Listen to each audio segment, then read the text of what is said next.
Good afternoon, everyone. Welcome to All Things Sweet and Neat. So guess what? Monday starts the beginning of the fall season. And what better way to talk about the fall season than to talk about a cake that represents the flavors of fall? That's right, I'm talking today to you all about carrot cake. And so today I am going to be demoing how to make a carrot cake, and I also want to illustrate how that to me represents fall. Some of the spices that are used to make this carrot cake represent fall to me, and so we're going to try this today. This is my very first time, or actually my second time making a carrot cake, and I thought I wanted to try this. As many of you all who watch my channel know that, yay, my website launched last week, allthingssweetandneat.com, allthingssweetandneat.com, and so I'm actually an official baker. And so with that, I want to start off with talking a little bit about a fall dessert.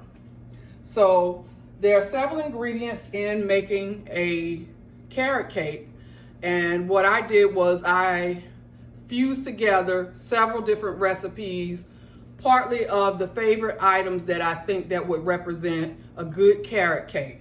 So of course, as usual, normally we would have butter and we would cream the butter and sugar as I've illustrated to you all before in my demonstrations, but this cake actually calls for all oil.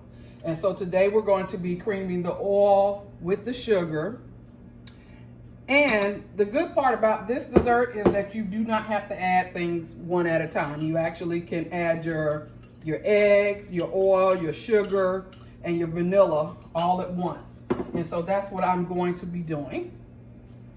The recipe calls for you to mix this for about 5 minutes, so we're going to go on mixing that. And as I mentioned to you, always prepare your ingredients first. So if you have it prepared, then you can start off, and you can start off with making your dessert and not be kind of all over the place because you have to measure each and every item. So I'm going to turn the mixer up just a little bit to get all of this incorporated. We're going to run it for about 5 minutes. For those of you who are new to my channel, I have been baking for some years off and on, but during maybe the last 6 to 8 months, I have found that I've had a little bit more time, as a lot of us have, with exploring and learning a little bit more about recipes and also learning about the science of baking. Most people don't realize that there is a science to it. Certain things have to be room temperature, and why those things have to be room temperature. Some things have to be mixed and at a faster pace. Some have to be mixed at a slower pace.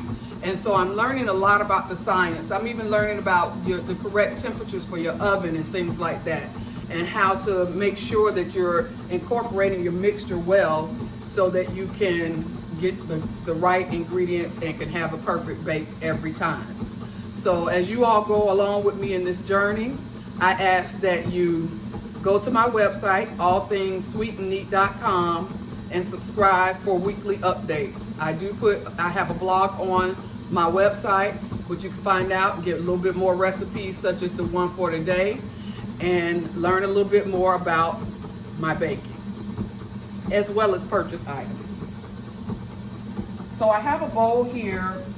I've actually whisked together my salt, my cinnamon, my allspice, and my flour together, baking soda and baking powder. This recipe calls for both. And as I do with most of my cakes, I sifted the flour before I actually added the rest of the ingredients into the bowl and then mixed it. And that's just so that I make sure everything is well incorporated, and also to give that cake more of a moist texture. Also, the oil, as I mentioned, is all oil in this recipe, will add a little bit of moisture to that. So when I was trying to determine which recipe I would use, and my rationale for using multiple different recipes and infusing it together to what I like, is because some recipes call for crushed pineapple, which I have some in a bowl. as well as your carrots and your nuts. One of the things I found was that I wasn't sure whether I wanted to use pineapple in a carrot cake because I've never tasted it that way, and the very first one that I made before did not have that. Some people use raisins. But I began to read a little bit more, and my understanding that the pineapple adds a little bit more of a moist texture to the cake so that your carrot cake isn't so dry. So what we're going to be doing today is sort of sticking with that process and adding the crushed pineapple. And so I will let you know at the end how this turns out. So we're still whisking or mixing our oil, vanilla, eggs in one bowl. And then I'm going to slowly start to add in my flour. And then once I add in my flour, then we'll move on to the carrots, the crushed pineapple, and the pecans. I'm going to turn this up just a little bit more. But as you can see, it actually looks like it has similar consistency to like a box cake. But I want to make sure that this is fully incorporated.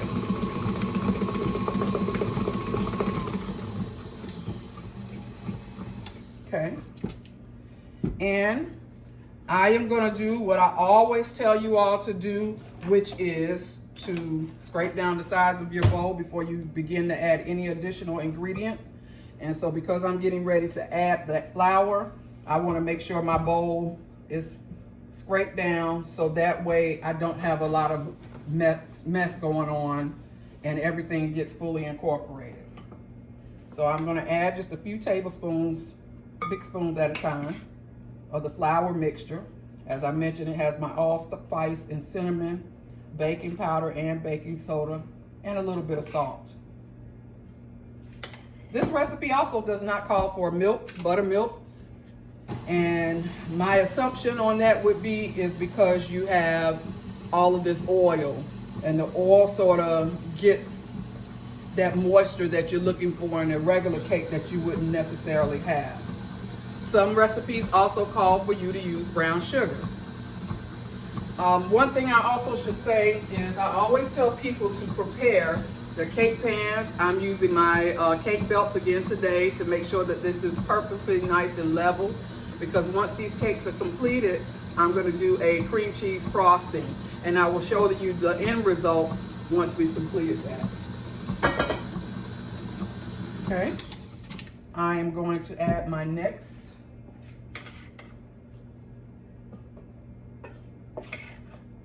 batch of flour, and then make sure that that's fully incorporated.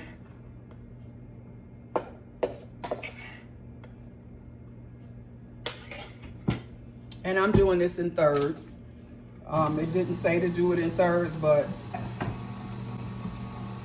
and it's starting to get pretty thick because you can hear the motor in my mixer kind of going off here a little slower. And that could possibly be because this recipe, as I mentioned before, doesn't call for any other liquids other than the oil. And so we'll be getting that part of the process done here. Then I'm going to add my last little bit of flour. And I can just pour that all in there now.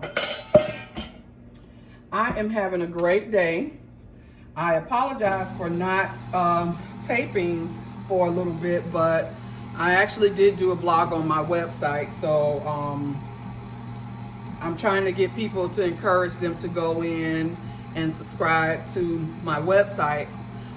When you subscribe, you'll get the weekly information like updated recipes as well as information from my blog. So I'm going to keep mixing here, and we'll see how this turns out. I'm going to turn it up just a tad. Okay, so I had to stop tape for just a second to make sure that my mixture was going fine. But now, as what you're seeing in the bowl here is that I've added my pecans, I've added my carrots, and I've added my pineapple. This thing smells delicious. I'm not normally a fan of cinnamon in a cake, or allspice, which I'm sure many of you probably familiar with that because during Christmas time you see a lot of that. So what I've done here is I've added all the rest of the ingredients, which is the shredded carrots. One thing I will say about the shredded carrots, don't buy a bag of shredded carrots. What you need to do is take the whole carrots, peel them, wash them, peel them, and then actually do the grating yourself. And the reason you want to do that is because the texture of the cake is not going to come out the same if you use the carrots that are already grated in the bag. Wanted to use that because it makes it so much simpler, but this actually will change the texture of your cake. The carrots that are in the bag are generally dried out a little bit, and so you want your cake to be as moist as possible. I also added the pecans, which I've added the chopped pecans so that I make it a little bit easier on myself. Now, the recipe doesn't call for you to do your own chopping of pecans, so I went on ahead and bought a bag of chopped pecans. And then when it comes to your pineapples, you use a can of crushed pineapples. I just use Dole. You could use any brand you'd like, but that's what they had in the grocery store. And so I used that. You squeeze off all of the juice. So you have to make sure that you strain the juice from the entire can. What I did was I took a potato masher and mashed what I could out of the can, as well as once I completed straining that process with the masher and then it just letting it drain naturally on its own, I actually used my hand and kind of balled it up and squeezed the rest of the juice out of there so that I don't have a lot of juice, which will water down the cake as well, and the texture may not turn out right. So with that, I am going to be adding this to my prepared pans. I have 3 8-inch round pans that I've already greased and floured, as well as I have my parchment paper in the bottom. The recipes that I looked at, parchment paper is key to making sure that this cake, which comes out really moist, comes out of the cake pan pretty smoothly. And so I've done that. And so with that, I am going to give you the final results of this cake after it's completed baking. So I'll say, if you like my channel, subscribe to my YouTube channel, and also subscribe to allthingssweetandneat.com for the full recipe and weekly updates. Thank you.